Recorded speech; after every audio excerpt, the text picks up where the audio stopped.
ਸਤਿ ਸ਼੍ਰੀ ਅਕਾਲ। ਤੁਸੀਂ ਦੇਖ ਰਹੇ ਹੋ ਪੰਜਾਬ ਯੂਨੀਵਰਸਿਟੀ ਟੀਵੀ। ਮੇਰਾ ਨਾਮ ਜਤਿੰਦਰ ਸਿੰਘ ਖਹਿਰਾ। ਖਬਰਾਂ ਦੇ ਇਸ ਬੁਲੇਟਿਨ 'ਚ ਤੁਹਾਡਾ ਸਵਾਗਤ ਹੈ। ਨਿਗਾਹ ਮਾਰਦੇ ਹਾਂ ਚੋਣਵੀਆਂ ਖਬਰਾਂ ਤੇ।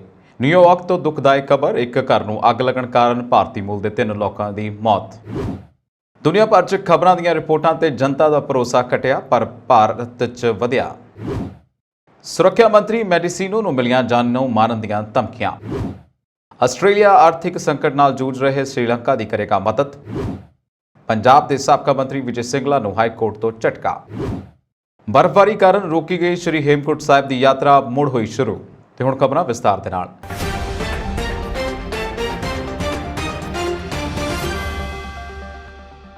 ਅਮਰੀਕਾ ਦੇ ਨਿਊਯਾਰਕ ਸ਼ਹਿਰ ਦੇ ਵਿੱਚ ਇੱਕ ਘਰ ਦੇ ਵਿੱਚ ਅੱਗ ਲੱਗਣ ਕਾਰਨ ਇੱਕ ਭਾਰਤੀ ਮੂਲ ਦੇ ਜੋੜੇ ਅਤੇ ਉਹਨਾਂ ਦੇ ਪੁੱਤਰ ਦੀ ਮੌਤ ਹੋ ਗਈ ਹੈ। WPIX ਟੀਵੀ ਚੈਨਲ ਨੇ ਦੱਸਿਆ ਕਿ ਸ਼ੁੱਕਰਵਾਰ ਦੁਪਹਿਰ ਨੂੰ ਜਦੋਂ ਫਾਇਰ ਫਾਈਟਰ ਉੱਥੇ ਪਹੁੰਚੇ ਤਾਂ ਘਰ ਅੱਗ ਦੀ ਲਪੇਟ ਦੇ ਵਿੱਚ ਆਇਆ ਹੋਇਆ ਸੀ ਅਤੇ ਇੱਕ ਫਲੈਟ ਦੀ ਬੇਸਮੈਂਟ ਦੇ ਵਿੱਚ 2 ਲਾਸ਼ਾਂ ਮਿਲੀਆਂ। ਫਾਇਰ ਫਾਈਟਰਾਂ ਨੂੰ ਅਗਲੇ 3 ਦਿਨ ਤੀਜੀ ਲਾਸ਼ ਮਿਲੀ। ਨਿਊਯਾਰਕ ਪੋਸਟ ਨੇ ਗੁਆਂਢੀਆਂ ਅਤੇ ਰਿਸ਼ਤੇਦਾਰਾਂ ਦੇ ਹਵਾਲੇ ਦੇ ਨਾਲ ਜੋੜੇ ਦੀ ਪਛਾਣ ਨੰਦਾ ਬਾਲੋ ਪ੍ਰਸਾਦ ਅਤੇ ਬੋਨੋ ਸਲੀਮਾ ਸੈਲੀ ਪ੍ਰਸਾਦ ਵਜੋਂ ਕੀਤੀ ਹੈ। ਉਹਨਾਂ ਦੇ ਬੇਟੇ ਡੇਵੋਨ ਪ੍ਰਸਾਦ 22 ਸਾਲਾਂ ਦੀ ਲਾਸ਼ ਅਗਲੇ ਦਿਨ ਹੀ ਮਿਲੀ ਸੀ। WPIX ਮੁਤਾਬਕ ਇਸ ਘਟਨਾ ਨੂੰ ਅਧਿਕਾਰੀਆਂ ਨੇ ਵਾਈਫ ਅਲਾਰਮ ਫਾਈਬਰ ਵਜੋਂ ਸ਼੍ਰੇਣੀਬੱਧ ਕੀਤਾ ਸੀ, ਜੋ ਤੇਜ਼ ਹਵਾਵਾਂ ਕਾਰਨ 4 ਹੋਰ ਘਰਾਂ ਵਿੱਚ ਫੈਲੀ ਗਈ ਸੀ। ਇਸਨੇ ਅੱਗੇ ਦੱਸਿਆ ਕਿ 9 ਪਰਿਵਾਰਾਂ ਨੇ 29 ਬਾਲਗ ਅਤੇ 13 ਬੱਚੇ ਅੱਗ ਦੇ ਨਾਲ ਪ੍ਰਭਾਵਿਤ ਹੋਏ ਨੇ, ਜਦੋਂ ਕਿ ਕਈ ਫਾਇਰ ਫਾਈਟਰ ਜ਼ਖਮੀ ਹੋਏ ਨੇ। ਨਿਊਯਾਰਕ ਪੋਸਟ ਨੇ ਕਿਹਾ ਕਿ ਰਿਸ਼ਤੇਦਾਰਾਂ ਦੇ ਅਨੁਸਾਰ ਨੰਦਾ ਪ੍ਰਸਾਦ ਦਵਾਈਆਂ ਬਣਾਉਣ ਵਾਲੀ ਕੰਪਨੀ ਤੋਂ ਸੇਵਾ ਮੁਕਤ ਹੋਏ ਸਨ, ਜਦੋਂ ਕਿ ਉਹਨਾਂ ਦੀ ਪਤਨੀ JFK ਹਵਾਈ ਅੱਡੇ ਤੇ ਕੰਮ ਕਰਦੀ ਸੀ। ਪਿਛਲੇ ਹਫ਼ਤੇ ਰਾਈਟਰਸ ਇੰਸਟੀਚਿਊਟ ਨੇ ਆਪਣੀ ਡਿਜੀਟਲ ਖਬਰਾਂ ਦੀ ਰਿਪੋਰਟ ਦਾ 11ਵਾਂ ਐਡੀਸ਼ਨ ਜਾਰੀ ਕੀਤਾ, ਜਿਸ ਵਿੱਚ ਨਤੀਜਾ ਦਿੱਤਾ ਗਿਆ ਕਿ ਸੋਸ਼ਲ ਮੀਡੀਆ ਰਾਹੀਂ ਖਬਰਾਂ ਦੇਖਣ ਦੀ ਪ੍ਰਵਿਰਤੀ ਦੇ ਵਿੱਚ ਭਾਰੀ ਵਾਧਾ ਹੋਇਆ ਹੈ, ਪਰ ਦੁਨੀਆ ਭਰ ਦੇ ਵਿੱਚ ਖਬਰਾਂ ਦੀਆਂ ਰਿਪੋਰਟਾਂ ਤੇ ਭਰੋਸੇ ਦੇ ਵਿੱਚ ਗਿਰਾਵਟ ਦੇਖੀ ਗਈ ਹੈ। ਇਸ ਦੇ ਉਲਟ ਭਾਰਤ ਉਹਨਾਂ 7 ਦੇਸ਼ਾਂ ਦੇ ਵਿੱਚੋਂ ਇੱਕ ਹੈ ਜਿੱਥੇ ਖਬਰਾਂ ਦੇ ਵਿੱਚ ਭਰੋਸਾ ਵਧਿਆ ਹੈ। ਇਹ 3% ਵੱਧ ਕੇ 41% ਹੋ ਗਿਆ ਹੈ।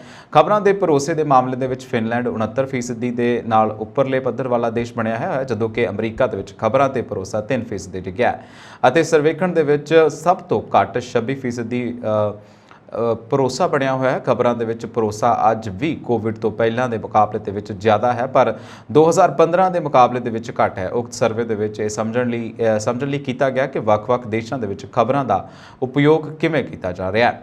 ਯੋਗਾਵ ਨੇ ਜਨਵਰੀ ਦੇ ਅਖੀਰ ਅਤੇ ਫਰਵਰੀ 2022 ਦੀ ਸ਼ੁਰੂਆਤ ਦੇ ਵਿੱਚ ਇੱਕ ਆਨਲਾਈਨ ਪ੍ਰਸ਼ਨਾਵਲੀ ਦੀ ਵਰਤੋਂ ਕਰਕੇ ਖੋਜ ਕੀਤੀ ਹੈ।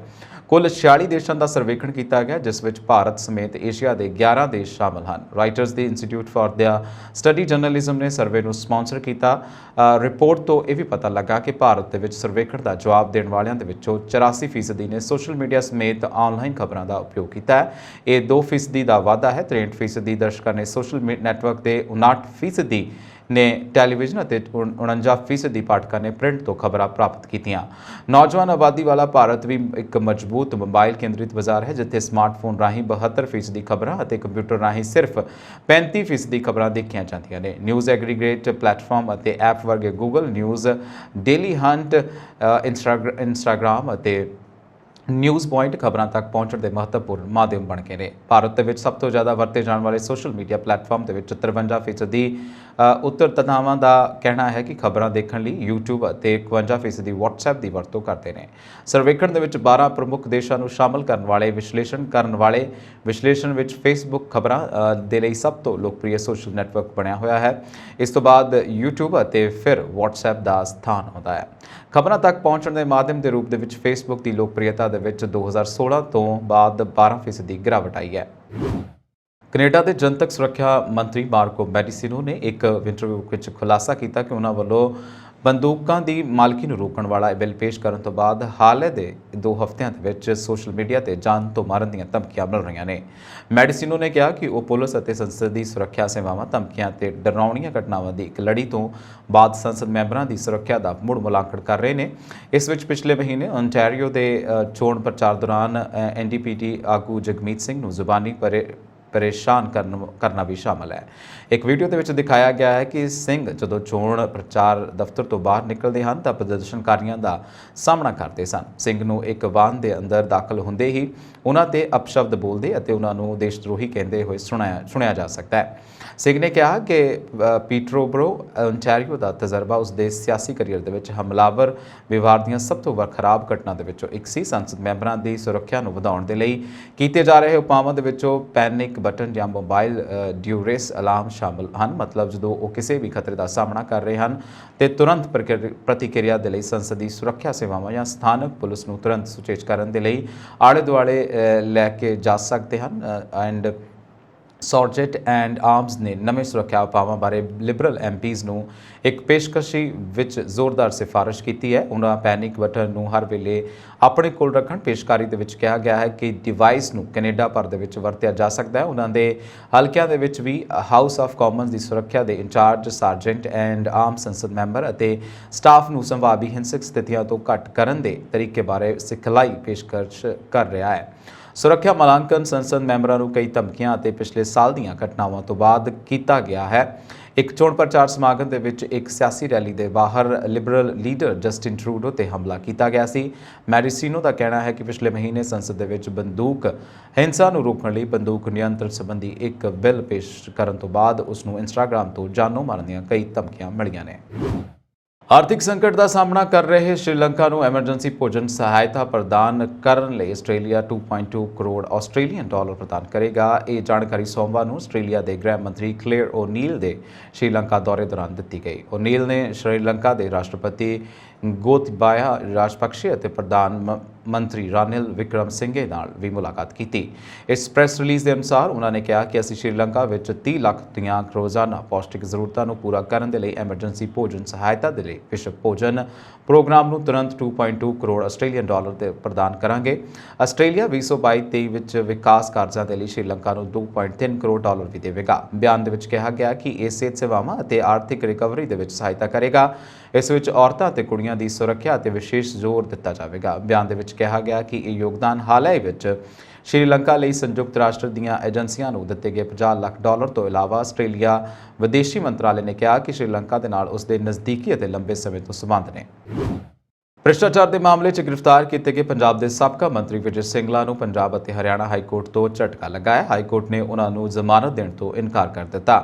ਹਾਈ ਕੋਰਟ ਨੇ ਕਿਹਾ ਕਿ ਇਸ ਮਾਮਲੇ ਦੀ ਸੁਣਵਾਈ ਰੈਗੂਲਰ ਬੈਂਚ ਹੀ ਕਰੇਗਾ। ਇਸ ਦੇ ਨਾਲ ਹੀ ਅਦਾਲਤ ਨੇ ਕਿਹਾ ਕਿ ਇਸ ਮਾਮਲੇ ਦੀ ਅਗਲੀ ਸੁਣਵਾਈ 4 ਜੁਲਾਈ ਨੂੰ ਕੀਤੀ ਜਾਵੇਗੀ।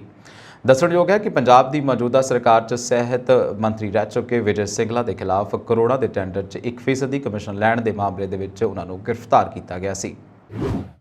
Australian energy market operator EMO ਨੇ ਮੌਜੂਦਾ ਬਿਜਲੀ ਕਿੱਲਤ ਦੇ ਚੱਲਦਿਆਂ ਆਸਟ੍ਰੇਲੀਆ ਭਰ ਦੇ ਖਪਤਕਾਰਾਂ ਨੂੰ ਗੰਭੀਰ ਬਿਜਲੀ ਸੰਕਟ ਦੀ ਚੇਤਾਵਨੀ ਦਿੱਤੀ ਹੈ। ਦੇਸ਼ ਵਿੱਚ ਊਰਜਾ ਦੀਆਂ ਵਧੀਆਂ ਕੀਮਤਾਂ ਕਾਰਨ ਰਹਿਣ ਸਹਿਣ ਦੀਆਂ ਲਾਗਤਾਂ ਵਿੱਚ ਵਾਧਾ ਹੋਇਆ ਹੈ, ਜਿਸ ਨੇ ਬਹੁਤੇ ਘਰਾਂ ਅਤੇ ਕਾਰੋਬਾਰਾਂ ਨੂੰ ਪ੍ਰਭਾਵਿਤ ਕੀਤਾ ਹੈ। ਲਗਾਤਾਰ ਵੱਧ ਰਹੇ ਬਿੱਲ ਅਤੇ ਭੋਜਨ ਦੀ ਘਾਟ ਬਹੁਤ ਸਾਰੇ ਲੋਕਾਂ ਨੂੰ ਸਤਾਉਣ ਲੱਗੀ ਹੈ। ਸਰਕਾਰ ਨੇ ਭਵਿੱਖ ਦੇ ਬਿਜਲੀ ਸੰਕਟਾਂ ਨੂੰ ਘਟਾਉਣ ਦੇ ਲਈ ਕਈ ਉਪਾਵਾਂ ਦਾ ਐਲਾਨ ਕੀਤਾ ਹੈ, ਪਰ ਇਹ ਉਹਨਾਂ ਲੋਕਾਂ ਦੀ ਮਦਦ ਕਰਨ ਦੀ ਸੰਭਾਵਨਾ ਨਹੀਂ ਹੈ ਜੋ ਹੁਣ ਸੰਘਰਸ਼ ਕਰ ਰਹੇ ਨੇ। ਮਾਹਰਾਂ ਦਾ ਮੰਨਣਾ ਹੈ ਕਿ ਇਸ ਸਰਕਾਰ ਦੇ ਵੱਲੋਂ ਕੋਲੇ ਨਾਲ ਚੱਲਣ ਵਾਲੀਆਂ ਪਾਵਰ ਯੋਜਨਾਵਾਂ 'ਚ ਕਟੌਤੀ ਕੀਤੀ ਅਤੇ ਯੂਕਰੇਨ ਯੁੱਧ ਦੇ ਚੱਲਦਿਆਂ ਗੈਸ ਦੇ ਕੱਚੇ ਤੇਲ ਦੀ ਲਾਗਤ ਘਾਟ ਨੇ ਸਥਿਤੀ ਨੂੰ ਹੋਰ ਗੰਭੀਰ ਬਣਾ ਦਿੱਤਾ ਹੈ। ਬਿਜਲੀ ਕੰਪਨੀਆਂ ਅਨੁਸਾਰ ਉਤਪਾਦਨਾਂ ਅਤੇ ਖਪਤ 'ਚ ਵੱਡੇ ਅੰਤਰ ਦੇ ਚੱਲਦਿਆਂ ਪੂਰਤੀ ਦੇ ਲਈ ਬਿਜਲੀ ਜਨਰੇਟਰ ਮਹਿੰਗੇ ਪੈ ਰਹੇ ਨੇ। ਅਲਿੰਟਾ ਐਨਰਜੀ ਦੇ ਕਾਰਜਕਾਰੀ ਨਿਰਦੇਸ਼ਕ ਡੈਨੀਅਲ ਮੈਕਲੇਲੈਂਡ ਨੇ ਕਿਹਾ ਕਿ ਬਿਜਲੀ ਗਾਹਕਾਂ ਨੂੰ ਉੱਚੀਆਂ ਕੀਮਤਾਂ ਦਾ ਸਾਹਮਣਾ ਕਰਨ ਲਈ ਤਿਆਰ ਰਹਿਣਾ ਚਾਹੀਦਾ ਹੈ। ਸ਼੍ਰੀ ਹੇਮਕੁੰਟ ਸਾਹਿਬ ਦੀ ਯਾਤਰਾ ਅੱਜ ਮੌਸਮ ਠੀਕ ਹੋਣ ਮਗਰੋਂ ਮੁੜ ਸ਼ੁਰੂ ਹੋ ਗਈ ਹੈ। ਕੱਲ੍ਹ ਬਰਫ਼ਬਾਰੀ ਦੇ ਕਾਰਨ ਸੂਬਾ ਸਰਕਾਰ ਦੇ ਵੱਲੋਂ ਇਹ ਯਾਤਰਾ ਨੂੰ ਕੁਝ ਸਮੇਂ ਲਈ ਰੋਕ ਦਿੱਤਾ ਗਿਆ ਸੀ। ਗੁਰਦੁਆਰਾ ਸ਼੍ਰੀ ਹੇਮਕੁੰਟ ਸਾਹਿਬ ਮੈਨੇਜਮੈਂਟ ਟਰਸਟ ਦੇ ਮੀਤ ਚੇਅਰਮੈਨ ਨਰਿੰਦਰਪਾਲ ਸਿੰਘ ਬਿੰਦਰਾ ਨੇ ਦੱਸਿਆ ਕਿ ਅੱਜ ਯਾਤਰਾ ਮੁੜ ਸ਼ੁਰੂ ਹੋ ਗਈ ਹੈ। ਅੱਜ ਮੌਸਮ ਠੀਕ ਹੈ ਤੇ ਯਾਤਰੀ ਵੱਖ-ਵੱਖ ਥਾਵਾਂ ਤੋਂ ਆ ਰਹੇ ਨੇ। ਕੱਲ੍ਹ ਮੌਸਮ ਖਰਾਬ ਹੋਣ ਕਾਰਨ ਯਾਤਰੀਆਂ ਦੀ ਸੁਰੱਖਿਆ ਨੂੰ ਧਿਆਨ ਦੇ ਵਿੱਚ ਰੱਖਦਿਆਂ ਉੱਤਰਾਖੰਡ ਸਰਕਾਰ ਦੇ ਵੱਲੋਂ ਇਹ ਯਾਤਰਾ ਕੁਝ ਸਮੇਂ ਲਈ ਰੋਕ ਦਿੱਤੀ ਗਈ ਸੀ। ਗੁਰਦੁਆਰਾ ਸ਼੍ਰੀ ਗੋਬਿੰਦ ਘਾਟ ਦੇ ਮੈਨੇਜਰ ਸੇਵਾ ਸਿੰਘ ਨੇ ਦੱਸਿਆ ਕਿ ਅੱਜ ਲਗਭਗ 7000 ਯਾਤਰੀ ਸ਼੍ਰੀ ਹੇਮਕੁੰਟ ਸਾਹਿਬ ਦੇ ਦਰਸ਼ਨ ਦੇ ਲਈ ਗਏ ਨੇ। ਇਹ ਕੱਲ੍ਹ ਤੋਂ ਰੁਕੇ ਹੋਏ ਸਨ। ਇਸ ਮੌਸਮ ਖਰਾਬ ਹੋਣ ਕਾਰਨ ਗੁਰਦੁਆਰਾ ਸ਼੍ਰੀ ਹੇਮਕੁੰਟ ਸਾਹਿਬ ਦੇ ਆਲੇ-ਦੁਆਲੇ ਲਗਭਗ 1 ਫੁੱਟ ਬਰਫ਼ਬਾਰੀ ਹੋਈ ਹੈ। ਅਜਿਹਾ ਜੂਨ ਦੇ ਮਹੀਨੇ ਦੇ ਵਿੱਚ ਪਹਿਲੀ ਵਾਰ ਹੋਇਆ। ਹੁਣ ਤੱਕ ਲਗਭਗ 1.25 ਲੱਖ ਸ਼ਰਧਾਲੂ ਗੁਰਦੁਆਰਾ ਸ਼੍ਰੀ ਹੇਮਕੁੰਟ ਸਾਹਿਬ ਯਾਤਰਾ ਦੇ ਵਿੱਚ ਆ ਚੁੱਕੇ ਨੇ। ਪੰਜਾਬ ਰੋਡਵੇਜ਼ ਪਨ ਬੱਸ ਅਤੇ PRTC contractor workers union Punjab ਵੱਲੋਂ ਕੱਚੇ ਮੁਲਾਜ਼ਮਾਂ ਦੀ ਤਨਖਾਹਾਂ ਵਿਭਾਗ ਵੱਲੋਂ ਨਾ ਦੇਣ ਦੇ ਰੋਸ ਦੇ ਵਿੱਚ ਪੰਜਾਬ ਦੇ ਸਾਰੇ ਬੱਸ ਅੱਡੇ 2-2 ਘੰਟਿਆਂ ਦੇ ਲਈ ਬੰਦ ਕਰਕੇ ਰੋਸ ਪ੍ਰਦਰਸ਼ਨ ਕੀਤਾ ਗਿਆ। ਯੂਨੀਅਨ ਦੇ ਵਰਕਰਾਂ ਦੇ ਵੱਲੋਂ ਤਨਖਾਹ ਨਹੀਂ ਤਾਂ ਕੰਮ ਨਹੀਂ ਦੇ ਨਾਅਰੇ ਬੁਲੰਦ ਕੀਤੇ ਗਏ। ਫਿਰੋਜ਼ਪੁਰ ਕੈਂਟ ਬੱਸ ਸਟੈਂਡ ਦੇ ਧਰਨੇ ਦੌਰਾਨ ਬੋਲਦਿਆਂ ਸੂਬਾ ਪ੍ਰਧਾਨ ਰੇਸ਼ਮ ਸਿੰਘ ਗਿੱਲ, ਡਿਪੂ ਪ੍ਰਧਾਨ ਜਤਿੰਦਰ ਸਿੰਘ ਅਤੇ ਸਤਨਾਮ ਸਿੰਘ ਸੱਤਾ ਨੇ ਕਿਹਾ ਕਿ ਕਾਂਗਰਸ ਅਤੇ ਅਕਾਲੀ ਦਲ ਭਾਜਪਾ ਸਰਕਾਰ ਵਾਂਗ ਹੀ ਕੱਚੇ ਮੁਲਾਜ਼ਮਾਂ ਲਈ ਹੁਣ ਪਹਿਲਾਂ ਤੋਂ ਵੀ ਮਾੜੇ ਹਾਲਾਤ ਆਮ ਆਦਮੀ ਪਾਰਟੀ ਦੀ ਸਰਕਾਰ ਵੱਲੋਂ ਪੈਦਾ ਕੀਤੇ ਜਾ ਰਹੇ ਨੇ। ਇਸ ਦੇ ਚੱਲਦਿਆਂ ਮੁਲਾਜ਼ਮਾਂ ਦੀਆਂ ਜਾਇਜ਼ ਮੰਗਾਂ ਤੇ ਸੰਘਰਸ਼ ਦੇ ਨਾਲ ਹੁਣ ਹਰ ਮਹੀਨੇ ਪਨ ਬੱਸ ਅਤੇ ਪੀਆਰਟੀਸੀ ਮੁਲਾਜ਼ਮਾਂ ਦੀਆਂ ਤਨਖਾਹਾਂ ਬਹੁਤ ਹੀ ਲੇਟ ਅਦਾ ਕੀਤੀਆਂ ਜਾ ਰਹੀਆਂ ਨੇ। ਮੁਲਾਜ਼ਮਾਂ ਨੇ ਕਿਹਾ ਕਿ ਤਨਖਾਹਾਂ ਪਾਉਣ ਲਈ ਵੀ ਰੋਸ ਮੁਜ਼ਾਹਰੇ ਜਾਂ ਹੜਤਾਲ ਕਰਨੀ ਪੈਂਦੀ ਹੈ। ਉਹਨਾਂ ਕਿਹਾ ਕਿ ਦਿਨ ਰਾਤ ਮਿਹਨਤ ਕਰਕੇ ਪੰਜਾਬ ਦੀ ਜਨਤਾ ਨੂੰ ਮੰਜ਼ਿਲ ਤੇ ਪਹੁੰਚਾਉਣ ਵਾਲੇ ਲੋਕਾਂ ਅਤੇ ਨੂੰ ਮੁਫਤ ਸਫ਼ਰ ਸਹੂਲਤਾਂ ਦੇਣ ਵਾਲੇ ਇਹਨਾਂ ਮੁਲਾਜ਼ਮਾਂ ਦੇ ਪਰਿਵਾਰ ਆਰਥਿਕ ਮੰਦਹਾਲੀ ਦਾ ਸ਼ਿਕਾਰ ਹੋ ਰਹੇ ਨੇ।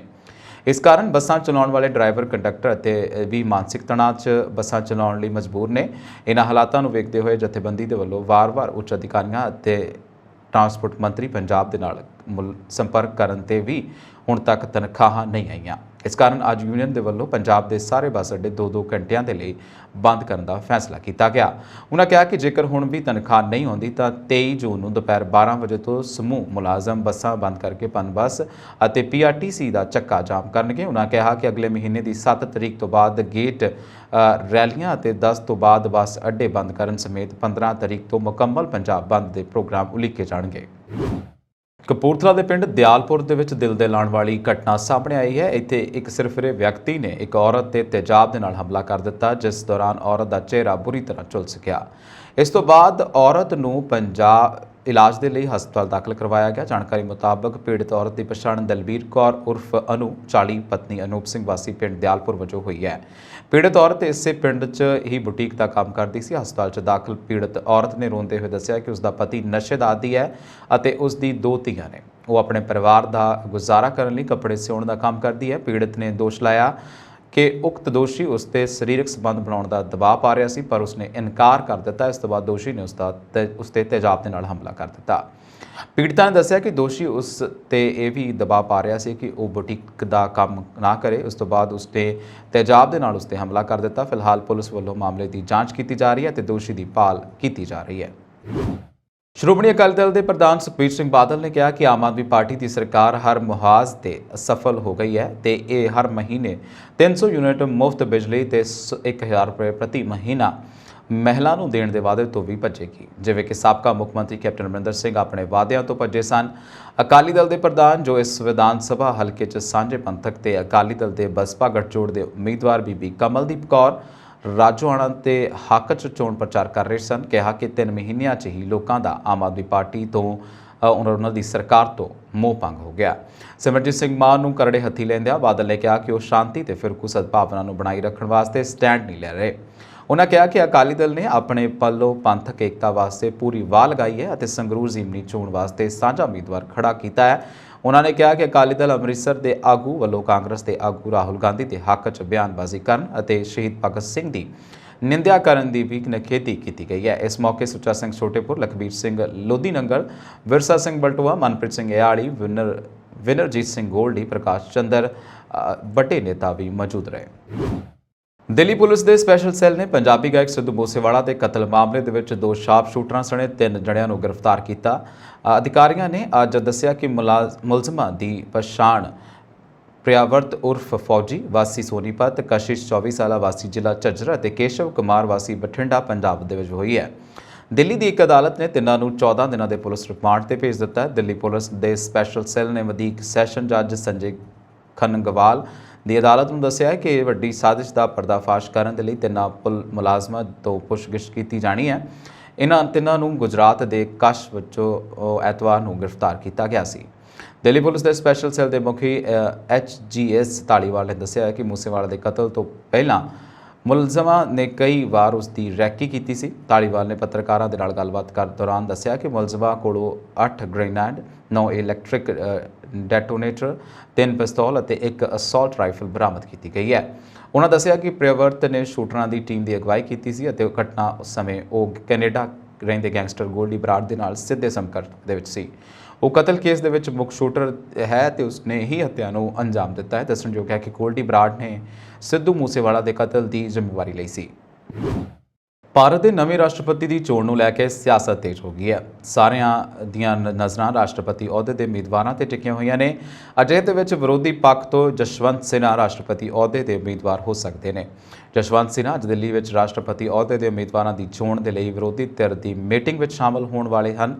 ਇਸ ਮੀਟਿੰਗ ਦੇ ਵਿੱਚ ਸ਼ਾਮਲ ਹੋਣ ਤੋਂ ਪਹਿਲਾਂ ਜਸਵੰਤ ਸਿਨਹਾ ਨੇ ਟਵੀਟ ਕੀਤਾ ਕਿ ਮੈਂ ਮਮਤਾ ਬੈਨਰਜੀ ਦਾ ਧੰਨਵਾਦੀ ਹਾਂ ਜੋ ਉਹਨਾਂ ਨੇ ਮੈਨੂੰ TMC ਦੇ ਵਿੱਚ ਸੱਦਾ ਦਿੱਤਾ। ਹੁਣ ਸਮਾਂ ਆ ਗਿਆ ਹੈ ਕਿ ਜਦੋਂ ਇੱਕ ਵੱਡੇ ਰਾਸ਼ਟਰੀ ਉਦੇਸ਼ ਲਈ ਮੈਨੂੰ ਪਾਰਟੀ ਤੋਂ ਦੂਰ ਰਹਿ ਕੇ ਵਿਰੋਧੀ ਏਕਤਾ ਲਈ ਕੰਮ ਕਰਨਾ ਚਾਹੀਦਾ ਹੈ। ਮੈਨੂੰ ਯਕੀਨ ਹੈ ਕਿ ਪਾਰਟੀ ਮੇਰੇ ਇਸ ਕਦਮ ਨੂੰ ਸਵੀਕਾਰ ਕਰੇਗੀ।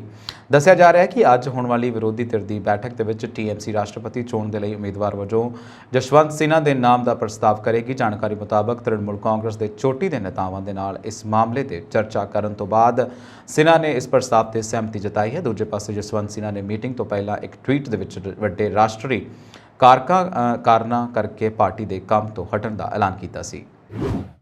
ਦੇਸ਼ ਵਿਦੇਸ਼ਾਂ ਦੇ ਵਿੱਚ ਰਹਿੰਦੇ ਪੰਜਾਬੀਆਂ ਦੇ ਲਈ ਮਾਣ ਵਾਲੀ ਗੱਲ ਹੈ ਕਿ ਦਰਅਸਲ ਅਮਰੀਕਾ ਦੇ ਵਿੱਚ ਰਹਿੰਦਾ ਪੰਜਾਬੀ ਨੌਜਵਾਨ ਚਮਨਪ੍ਰੀਤ ਸਿੰਘ ਮੁੰਡਾ ਹਾਲ ਹੀ ਵਿੱਚ ਅਮਰੀਕਾ ਦੀ 에ਅਰ ਫੋਰਸ ਦੇ ਵਿੱਚ ਭਰਤੀ ਹੋ ਗਿਆ।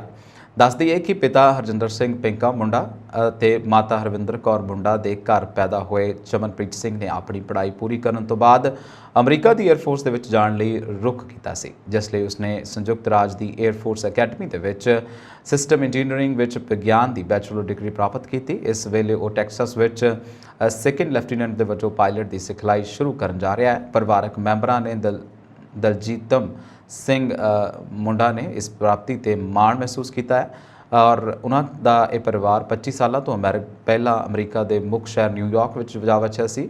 ਹਰਜਿੰਦਰ ਸਿੰਘ ਪਿੰਕਾ ਆਮ ਵੀ ਮਿਹਨਤ ਕਰਨ ਵਾਲੇ ਇਨਸਾਨ ਨੇ ਜਿਸ ਨੇ ਅਮਰੀਕਾ ਦੇ ਵਿੱਚ ਜਨਮੇ ਆਪਣੇ 2 ਪੁੱਤਰਾਂ ਦਾ ਵਧੀਆ ਪਾਲਣ ਪੋਸ਼ਣ ਕੀਤਾ, ਪਰ ਕੁਦਰਤ ਨੂੰ ਕੁਝ ਹੋਰ ਹੀ ਮਨਜ਼ੂਰ ਸੀ। ਕਰੀਬ 5 ਮਹੀਨੇ ਪਹਿਲਾਂ ਪਿੰਕਾ ਉਸ ਨਿਊਯਾਰਕ ਦੇ ਵਿੱਚ ਉਸ ਦੀ ਮੌਤ ਹੋ ਗਈ ਸੀ। ਪਿੰਕਾ ਮੁੰਡਾ ਜਿਹੜਾ ਉਹਨਾਂ ਦਾ ਦੋਵੇਂ ਹੀ ਪੁੱਤਰ ਉਹਨਾਂ ਦੇ ਹੀ ਨਕਸ਼ੇ ਕਦਮ ਤੇ ਚੱਲ ਰਹੇ ਨੇ। ਵੱਡੇ ਪੁੱਤਰ ਚਮਨਪ੍ਰੀਤ ਸਿੰਘ ਮੁੰਡਾ ਦੇ 에ਅਰ ਫੋਰਸ ਜੁਆਇਨ ਕਰਨ ਤੋਂ ਬਾਅਦ ਛੋਟਾ ਭਰਾ ਵੀ 에ਅਰ ਫੋਰਸ ਦਾ ਚਾਹਵਾਨ ਹੈ ਤੇ ਉਹ ਇਸ ਪੜ੍ਹਾਈ ਦੇ ਲਈ ਯਤਨਸ਼ੀਲ ਹੈ। ਅਮਰੀਕਾ ਦੀ ਰਾਜਧਾਨੀ ਵਾਸ਼ਿੰਗਟਨ DC ਦੇ ਵਿੱਚ ਹੋਈ ਗੋਲੀਬਾਰੀ ਦੇ ਵਿੱਚ ਇੱਕ ਨਾਬਾਲਗ ਦੀ ਮੌਤ ਹੋ ਗਈ ਹੈ ਤੇ ਇੱਕ ਪੁਲਿਸ ਅਧਿਕਾਰੀ ਸਮੇਤ ਕਈ ਹੋਰ ਜ਼ਖਮੀ ਹੋ ਗਏ ਨੇ। ਗੋਲੀਬਾਰੀ ਦੀ ਘਟਨਾ ਐਤਵਾਰ ਨੂੰ ਸਥਾਨਕ ਸਮੇਂ ਅਨੁਸਾਰ ਸ਼ਾਮ ਕਰੀਬ 6 ਵਜੇ ਮੁਚੇਲਾ ਸੱਭਿਆਚਾਰਕ ਸਮਾਗਮ ਦੇ ਸੰਬੰਧ ਵਿੱਚ ਇੱਕ ਅਨਪਰਮਿਟ ਇਵੈਂਟ ਦੇ ਵਿੱਚ ਵਾਪਰੀ ਹੈ। DC ਵਿਭਾਗ ਨੇ ਟਵਿੱਟਰ ਤੇ ਕਿਹਾ ਕਿ ਮੈਟਰੋਪੋਲੀਟਨ ਪੁਲਿਸ ਵਿਭਾਗ ਯਾਨੀ ਕਿ MPD 14ਵੀਂ ਅਤੇ U ਸਟਰੀਟ NW ਦੇ ਖੇਤਰ ਦੇ ਵਿੱਚ ਗੋਲੀਬਾਰੀ ਦੀ ਘਟਨਾ ਤੇ ਜਵਾਬੀ ਕਾਰਵਾਈ ਕਰ ਰਿਹਾ ਹੈ। ਇਸ ਘਟਨਾ ਦੇ ਵਿੱਚ ਇੱਕ MPD ਅਧਿਕਾਰੀ ਸਮੇਤ ਕਈ ਲੋਕਾਂ ਨੂੰ ਗੋਲੀ ਮਾਰ ਦਿੱਤੀ ਗਈ ਹੈ। ਫੋਕਸ ਨਿਊਜ਼ ਨੇ MPD ਦੇ ਇੱਕ ਬੁਲਾਰੇ ਦੇ ਹਵਾਲੇ ਨਾਲ ਕਿਹਾ ਕਿ ਮੁਚੇਲਾ ਵਿੱਚ ਇੱਕ ਸਮਾਗਮ ਦੇ ਵਿੱਚ 4 ਲੋਕਾਂ ਨੂੰ ਗੋਲੀ ਮਾਰ ਦਿੱਤੀ ਗਈ, ਜਿਸ ਵਿੱਚ ਇੱਕ ਪੁਲਿਸ ਅਧਿਕਾਰੀ ਵੀ ਸ਼ਾਮਲ ਹੈ। MPD ਮੁਖੀ ਰਾਬਰਟ ਜੋ ਕਾਉਂਟੀ ਨੇ ਕਿਹਾ ਕਿ ਇਸ ਘਟਨਾ ਦੇ ਵਿੱਚ 15 ਸਾਲਾਂ ਦੇ ਬੱਚੇ ਦੀ ਮੌਤ ਹੋ ਗਈ ਹੈ। ਇਸ ਇਲਾਜ ਮਗਰੋਂ ਪੁਲਿਸ ਅਧਿਕਾਰੀ ਦੀ ਸਥਿਤੀ ਸਥਿਰ ਦੱਸੀ ਜਾ ਰਹੀ ਹੈ। ਫਿਲਹਾਲ ਪੁਲਿਸ ਨੇ ਲੋਕਾਂ ਨੂੰ ਇਲਾਕੇ ਵਿੱਚੋਂ ਜਾਣ ਤੋਂ ਮਨਾ ਕੀਤਾ ਹੈ। ਕੈਨੇਡਾ ਵਿੱਚ ਵੀਜ਼ਾ ਬੈਕਲੌਗ ਦੀ ਸਮੱਸਿਆ ਕਾਰਨ ਬਹੁਤ ਸਾਰੇ ਪ੍ਰਵਾਸੀ ਦੁਬਿਧਾ ਦੇ ਵਿੱਚ ਸਨ। ਇਹਨਾਂ ਵਿੱਚ ਵੱਡੀ ਗਿਣਤੀ ਭਾਰਤੀਆਂ ਦੀ ਹੈ। ਸਾਬਕਾ F1 ਡਰਾਈਵਰ ਕਰੁਣ ਚੰਡੋਕ ਜਨਤਕ ਖੇਤਰ ਦੇ ਅਦਾਰਿਆਂ ਦੇ ਅਧਿਕਾਰੀਆਂ ਤੋਂ ਲੈ ਕੇ ਆਮ ਸੈਲਾਨੀਆਂ ਤੱਕ ਕੈਨੇਡੀਅਨ ਇਮੀਗ੍ਰੇਸ਼ਨ ਅਤੇ ਵੀਜ਼ਾ ਬੈਕਲੌਗ ਬਹੁਤ ਸਾਰੇ ਲੋਕਾਂ ਨੂੰ ਦੇਸ਼ ਦੀ ਯਾਤਰਾ ਕਰਨ ਤੋਂ ਰੋਕ ਰਿਹਾ ਹੈ। ਵਾਚਡੌਗ CIA ਨਿਊਜ਼ ਦੇ ਅਨੁਸਾਰ ਵਿਸ਼ਵ ਵਿਆਪੀ ਬੈਕਲੌਗ ਲਗਭਗ 2.4 ਮਿਲੀਅਨ ਤੱਕ ਪਹੁੰਚ ਗਿਆ ਹੈ ਅਤੇ ਭਾਰਤ ਸਭ ਤੋਂ ਵੱਧ ਪ੍ਰਭਾਵਿਤ ਦੇਸ਼ਾਂ ਦੇ ਵਿੱਚੋਂ ਇੱਕ ਹੈ, ਜਿਸ ਦੇ ਲਗਭਗ 7 ਲੱਖ ਦੇ ਲੰਬਿਤ ਕੇਸਾਂ ਦੇ ਵਿੱਚੋਂ 1/4 ਤੋਂ ਵੱਧ ਹਨ। ਚੰਡੋਕ ਜੋ ਹੁਣ ਇੱਕ ਟੈਲੀਵਿਜ਼ਨ ਮੋਟਰ ਸਪੋਰਟਸ ਵਿਸ਼ਲੇਸ਼ਕ ਹਨ ਨੇ ਇਸ ਹਫ਼ਤੇ ਦੇ ਅੰਤ ਵਿੱਚ ਮੌਂਟਰੀਅਲ ਗ੍ਰਾਂਡ ਪ੍ਰਿਕਸ ਲਈ ਕੈਨੇਡਾ ਦੀ ਯਾਤਰਾ ਕਰਨੀ ਸੀ। ਹਾਲਾਂਕਿ ਉਸ ਦੇ 10 ਸਾਲ ਦੇ ਵਿਜ਼ਟਰ ਵੀਜ਼ੇ ਦੇ ਨਵੀਨੀਕਰਨ ਲਈ ਅਰਜ਼ੀ ਦੇਣ ਦੇ ਬਾਵਜੂਦ, ਜਿਸ ਦੀ ਮਿਆਦ ਪਿਛਲੇ ਸਾਲ ਦਸੰਬਰ ਵਿੱਚ ਖਤਮ ਹੋ ਗਈ ਸੀ, ਉਸ ਦੀ ਕਾਗਜ਼ੀ ਕਾਰਵਾਈ ਅਜੇ ਤੱਕ ਨਹੀਂ ਹੋਈ। ਉਸਨੇ ਲੰਡਨ ਤੋਂ ਕੈਨੇਡੀਅਨ ਆਊਟਲੈਂਡ ਨੈਸ਼ਨਲ ਪੋਸਟ ਨੂੰ ਦੱਸਿਆ ਕਿ ਜਿੱਥੇ ਉਹ ਹੁਣ ਸਥਿਤ ਹੈ, ਅਤੀਤ ਵਿੱਚ ਇਹ ਕਦੇ ਵੀ ਕੋਈ ਸਮੱਸਿਆ ਨਹੀਂ ਸੀ। ਤੁਸੀਂ ਅਰਜ਼ੀ ਦਿੰਦੇ ਹੋ ਅਤੇ 3 ਹਫ਼ਤਿਆਂ ਬਾਅਦ ਤੁਹਾਨੂੰ ਆਪਣਾ ਵੀਜ਼ਾ ਮਿਲ ਜਾਂਦਾ ਹੈ ਤੇ ਤੁਸੀਂ ਚਲੇ ਜਾਂਦੇ ਹੋ। ਇਹ ਪ੍ਰੋਸੈਸਿੰਗ ਬੈਕਲੌਗ ਕੋਵਿਡ-19 ਮਹਾਮਾਰੀ ਦੀ ਸ਼ੁਰੂਆਤ ਤੋਂ ਬਾਅਦ ਵਧਿਆ ਹੈ। ਇਸ ਸਥਿਤੀ ਕਾਰਨ ਪੀੜਤ ਲੋਕਾਂ ਦੇ ਵਿੱਚ ਧਾਤੂ ਅਤੇ ਖਣਿਜ ਵਪਾਰ ਕਾਰਪੋਰੇਸ਼ਨ ਆਫ ਇੰਡੀਆ ਅਤੇ ਨੈਸ਼ਨਲ ਐਲੂਮੀਨੀਅਮ ਕੰਪਨੀ ਵਰਗੇ PSUs ਦੇ ਅਧਿਕਾਰੀ ਵੀ ਸ਼ਾਮਲ ਨੇ, ਜੋ 13 ਅਤੇ 14 ਜੂਨ ਨੂੰ ਆਯੋਜਿਤ prospector and developers association of Canada conference ਯਾਨੀ ਕਿ PDAC ਦੇ ਲਈ ਟੋਰਾਂਟੋ ਆਉਣ ਵਾਲੇ ਸਨ। ਭਾਰਤ ਦੇ 10 ਮਜ਼ਬੂਤ ਵਫਦ ਦਾ ਹਿੱਸਾ ਸਨ, ਪਰ ਵੀਜ਼ਾ ਸਨੂਫ ਦੇ ਸਮੂਹ ਨੂੰ ਵਿਸ਼ਵ ਦੇ ਪ੍ਰਮੁੱਖ ਖਣਿਜ ਖੋਜ ਅਤੇ ਮਾਈਨਿੰਗ ਸੰਮੇਲਨ ਤੋਂ ਬਾਹਰ ਕੱਢਣ ਲਈ ਮਜਬੂਰ ਕਰ ਦਿੱਤਾ। ਹਾਲਾਂਕਿ ਇਹ ਸਪਸ਼ਟ ਨਹੀਂ ਹੈ ਕਿ ਕਿੰਨੇ ਲੋਕ ਵੀਜ਼ਾ ਸੁਰੱਖਿਅਤ ਨਹੀਂ ਕਰ ਸਕੇ, ਪਰ ਉਹਨਾਂ ਦੇ ਦੌਰੇ ਨਾਲ ਜੁੜੇ ਲੋਕਾਂ ਨੇ ਪੁਸ਼ਟੀ ਕੀਤੀ ਹੈ ਕਿ ਗੈਰ ਹਾਜ਼ਰੀ ਦਾ ਮੁੱਖ ਕਾਰਨ ਇਹੀ ਹੈ। ਕੈਨੇਡਾ ਦੇ ਅਭਿਨੇਤਾ ਰਿਆਨ ਗ੍ਰਾਥਮ, ਜਿਸ ਨੂੰ ਮਾਰਚ ਵਿੱਚ ਆਪਣੀ ਮਾਂ ਦੇ ਕਤਲ ਵਿੱਚ ਸੈਕੰਡ ਡਿਗਰੀ ਕਤਲ ਦਾ ਦੋਸ਼ੀ ਮੰਨਿਆ ਗਿਆ ਸੀ ਤੇ ਕਥਿਤ ਤੌਰ ਤੇ ਕੈਨੇਡੀਅਨ ਪ੍ਰਧਾਨ ਮੰਤਰੀ ਜਸਟਿਨ ਟਰੂਡੋ ਨੂੰ ਵੀ ਮਾਰਨ ਦੀ ਯੋਜਨਾ ਬਣਾਈ ਸੀ। ਬ੍ਰਿਟਿਸ਼ ਕੋਲੰਬੀਆ ਕੋਰਟ ਵਿੱਚ ਸਰਕਾਰੀ ਵਕੀਲਾਂ ਨੇ ਰਿਆਨ ਦੇ ਇਹ ਦੋਸ਼ ਲਗਾਇਆ ਕਿ CBSE ਦੀ ਰਿਪੋਰਟ ਕਾਰਨ ਲੌਰਸਨ ਮੁਤਾਬਕ ਰਿਆਨ ਦੇ ਕੋਰਟ ਵਿੱਚ ਇਹ ਦੋਸ਼ ਲਗਾਇਆ ਗਿਆ ਕਿ ਉਸਨੇ ਆਪਣੀ 64 ਸਾਲਾ ਮਾਂ ਦੇ ਕਤਲ ਦੇ ਬਾਅਦ ਪ੍ਰਧਾਨ ਮੰਤਰੀ ਟਰੂਡੋ ਨੂੰ ਮਾਰਨ ਦੀ ਯੋਜਨਾ ਬਣਾਈ ਸੀ। ਅਜਿਹਾ ਦੱਸਿਆ ਜਾ ਰਿਹਾ ਹੈ ਕਿ ਰਿਆਨ ਨੇ ਆਪਣੀ ਮਾਂ ਬਾਰਬਰਾ ਵੇਟ ਦਾ ਕਤਲ ਸਾਲ 2000 ਦੇ ਵਿੱਚ ਆਪਣੇ ਟਾਊਨ ਹਾਊਸ ਵਿੱਚ ਘਰ ਵਿੱਚ ਕੀਤਾ ਸੀ। ਰਿਆਨ ਕੋਰਟ ਦੀ ਸੁਣਵਾਈ ਵਿੱਚ ਵੀਡੀਓ ਕਾਲ ਜ਼ਰੀਏ ਸ਼ਾਮਲ ਹੋਇਆ। ਆਊਟਲੇਟ ਨੇ ਅੱਗੇ ਦੱਸਿਆ ਕਿ 24 ਸਾਲ ਦੇ ਰਿਆਨ ਨੂੰ ਆਪਣੀ ਮਾਂ ਦੇ ਕਤਲ ਲਈ ਮਾਰਚ ਵਿੱਚ ਸੈਕੰਡ ਡਿਗਰੀ ਦਾ ਕਤਲ ਦੋਸ਼ੀ ਠਹਿਰਾਇਆ ਗਿਆ ਸੀ। ਇਹ ਰਿਪੋਰਟ ਦੇ ਵਿੱਚ ਕਿਹਾ ਗਿਆ ਕਿ 31 ਮਾਰਚ 2020 ਨੂੰ ਰਿਆਨ ਨੇ ਬਾਰਬਰਾ ਵਾਈਟ ਨੂੰ ਸਿਰ ਦੇ ਪਿਛਲੇ ਹਿੱਸੇ ਵਿੱਚ ਗੋਲੀ ਮਾਰੀ ਸੀ। ਉਸ ਸਮੇਂ ਉਹ ਪਿਆਨੋ ਵਜਾ ਰਹੀ ਸੀ। ਰਿਆਨ ਨੂੰ ਸੈਕੰਡ ਡਿਗਰੀ ਕਤਲ ਦਾ ਦੋਸ਼ੀ ਪਾਇਆ ਗਿਆ ਸੀ। ਰਿਆਨ ਨੇ ਆਪਣੀ ਮਾਂ ਦੇ ਕਤਲ ਦੀ ਪਹਿਲਾਂ ਵੀ ਕੋਸ਼ਿਸ਼ ਕੀਤੀ ਸੀ ਅਤੇ ਇਸ ਕ੍ਰਾਈਮ ਨੂੰ ਸ਼ੂਟ ਵੀ ਕੀਤਾ ਸੀ। ਉਸ ਫੁਟੇਜ ਵਿੱਚ ਰਿਆਨ ਦਾ ਕਬੂਲਨਾਮਾ ਵੀ ਸ਼ਾਮਲ ਹੈ ਅਤੇ ਉਸ ਦੀ ਮਾਂ ਦਾ ਸਰੀਰ ਵੀ ਦਿਖਾਇਆ ਗਿਆ ਹੈ। CBC ਨਿਊਜ਼ ਮੁਤਾਬਕ ਰਿਆਨ ਨੇ ਆਪਣੀ ਕਾਰ ਵਿੱਚ 3 ਹਥਿਆਰ, ਗੋਲਾ ਬਾਰੂਦ, 12 ਮੋਲਚੋਵ ਕਾਕਟੇਲ, ਕੈਪਿੰਗ ਤੇ ਸਮਾਨ ਅਤੇ ਰੀਡਿਓ ਕਾਟੇਜ ਦੀ ਗਾਈਡਲਾਈਨਸ ਦੇ ਨਾਲ ਇੱਕ ਨਕਸ਼ਾ ਵੀ ਰੱਖਿਆ ਸੀ, ਜਿੱਥੇ ਟਰੂਡੋ ਆਪਣੇ ਪਰਿਵਾਰ ਦੇ ਨਾਲ ਰਹਿੰਦਾ ਹੈ। ਪੁਲਿਸ ਨੂੰ ਦਿੱਤੇ ਆਪਣੇ ਬਿਆਨ ਦੇ ਵਿੱਚ ਰਿਆਨ ਨੇ MP ਟਰੂਡੋ ਨੂੰ ਮਾਰਨ ਦੇ ਆਪਣੇ ਇਰਾਦੇ ਬਾਰੇ ਵਿਸਥਾਰ ਦੇ ਨਾਲ ਦੱਸਿਆ ਕਿ ਕੋਰਟ ਵਿੱਚ ਉਹਨਾਂ ਦੀ ਪ੍ਰਾਈਵੇਟ ਡਾਇਰੀ ਤੇ ਕੁਝ ਹਿੱਸੇ ਪੜ੍ਹੇ ਗਏ। ਰਿਪੋਰਟ ਮੁਤਾਬਕ ਉਹ ਕਦੇ ਵੀ ਟਰੂਡੋ ਦੇ ਘਰ ਨਹੀਂ ਗਿਆ, ਪਰ ਸਰੈਂਡਰ ਲਈ ਵੈਨਕੂਵਰ ਪੁਲਿਸ ਹੈੱਡਕੁਆਰਟਰ ਚਲਾ ਗਿਆ। ਹਾਲਾਂਕਿ ਇਸਤਾਗਾਸਾ ਪੱਖ ਦੇ ਮਾਈਕਲ ਡੋਨੇਲੀ ਨੇ 2 ਮੈਡੀਕਲ ਰਿਪੋਰਟਾਂ ਦਾ ਹਵਾਲਾ ਦਿੰਦੇ ਹੋਏ ਕਿਹਾ ਕਿ ਰਿਆਨ ਘਟਨਾ ਤੋਂ ਪਹਿਲਾਂ ਦੇ ਮਹੀਨਿਆਂ 'ਚ ਗੰਭੀਰ ਤਣਾਅ ਦੇ ਵਿੱਚ ਸੀ। ਕਾਂਗਰਸ ਦੇ ਸਾਬਕਾ ਪ੍ਰਧਾਨ ਰਾਹੁਲ ਗਾਂਧੀ ਨੇ ਅਗਨੀਪਥ ਯੋਜਨਾ ਨੂੰ ਲੈ ਕੇ ਪ੍ਰਧਾਨ ਮੰਤਰੀ ਨਰਿੰਦਰ ਮੋਦੀ ਤੇ ਨਿਸ਼ਾਨਾ ਬੰਨ੍ਹਿਆ। ਉਹਨਾਂ ਕਿਹਾ ਕਿ ਭਾਜਪਾ ਪਾਰਟੀ ਦਾ ਚੰਗਾ ਮਤਲਬ ਦੇਸ਼ ਲਈ ਖਤਰਨਾਕ ਹੈ। ਉਹਨਾਂ ਨੇ ਟਵੀਟ ਕੀਤਾ, ਪ੍ਰਧਾਨ ਮੰਤਰੀ ਜੀ, ਤੁਹਾਡੇ ਸਮੇਂ ਦੇ ਨਾਲ ਸੁਧਾਰ ਵਾਲੇ ਫਾਇਦਿਆਂ ਦੇ ਨਤੀਜੇ ਦੇਸ਼ ਦੀ ਜਨਤਾ ਹਰ ਦਿਨ ਭੁਗਤ ਰਹੀ ਹੈ। ਨੋਟਬੰਦੀ ਗਲਤ ਸੀ, GST ਨੇ ਰਿਕਾਰਡ ਤੋੜ ਮਹਿੰਗਾਈ, ਰਿਕਾਰਡ ਤੋੜ ਬੇਰੁਜ਼ਗਾਰੀ, ਕਾਲੇ ਖੇਤੀ ਕਾਨੂੰਨ ਅਤੇ ਹੁਣ ਅਗਨੀਪਥ ਨਾਲ ਵਾਰ। ਭਾਜਪਾ ਦਾ ਚੰਗਾ ਮਤਲਬ ਦੇਸ਼ ਲਈ ਖਤਰਨਾਕ ਦੱਸਣਯੋਗ ਹੈ ਕਿ ਕੇਂਦਰ ਸਰਕਾਰ ਨੇ ਫੌਜ 'ਚ ਭਰਤੀ ਦੀ ਨਵੀਂ ਅਗਨੀਪਥ ਯੋਜਨਾ ਦਾ ਐਲਾਨ 14 ਜੂਨ ਨੂੰ ਕੀਤਾ ਸੀ। ਇਸ ਯੋਜਨਾ ਤਹਿਤ 17.5 ਸਾਲ ਤੋਂ 21 ਸਾਲ ਦੀ ਉਮਰ ਦਰਮਿਆਨ ਨੌਜਵਾਨਾਂ ਨੂੰ ਸਿਰਫ 4 ਸਾਲ ਲਈ ਫੌਜ 'ਚ ਭਰਤੀ ਦਾ ਨਿਯਮ ਹੈ, ਜਿਸ ਵਿੱਚ 25% ਨੂੰ 15 ਹੋਰ ਸਾਲਾਂ ਤੱਕ ਨੌਕਰੀ 'ਚ ਬਰਕਰਾਰ ਰੱਖਣ ਦੀ ਵਿਵਸਥਾ ਹੈ। ਬਾਅਦ 'ਚ ਸਰਕਾਰ ਨੇ 2022 'ਚ ਭਰਤੀ ਦੇ ਲਈ ਉਪਰੀ ਉਮਰ ਹੱਦ ਵਧਾ ਕੇ 23 ਸਾਲ ਕਰ ਦਿੱਤੀ। ਇਸ ਯੋਜਨਾ ਦਾ ਦੇਸ਼ ਦੇ ਵੱਖ-ਵੱਖ ਹਿੱਸਿਆਂ 'ਚ ਵਿਰੋਧ ਹੋ ਰਿਹਾ ਹੈ। ਇਸ ਹੁਣ ਤੱਕ ਦੀਆਂ ਖਬਰਾਂ ਤੁਸੀਂ ਦੇਖਦੇ ਰਹੋ ਪੰਜਾਬ ਮੇਲ USA TV। ਮੈਨੂੰ ਦਿਵਾ ਗਿਆ। ਸਤਿ ਸ਼੍ਰੀ ਅਕਾਲ।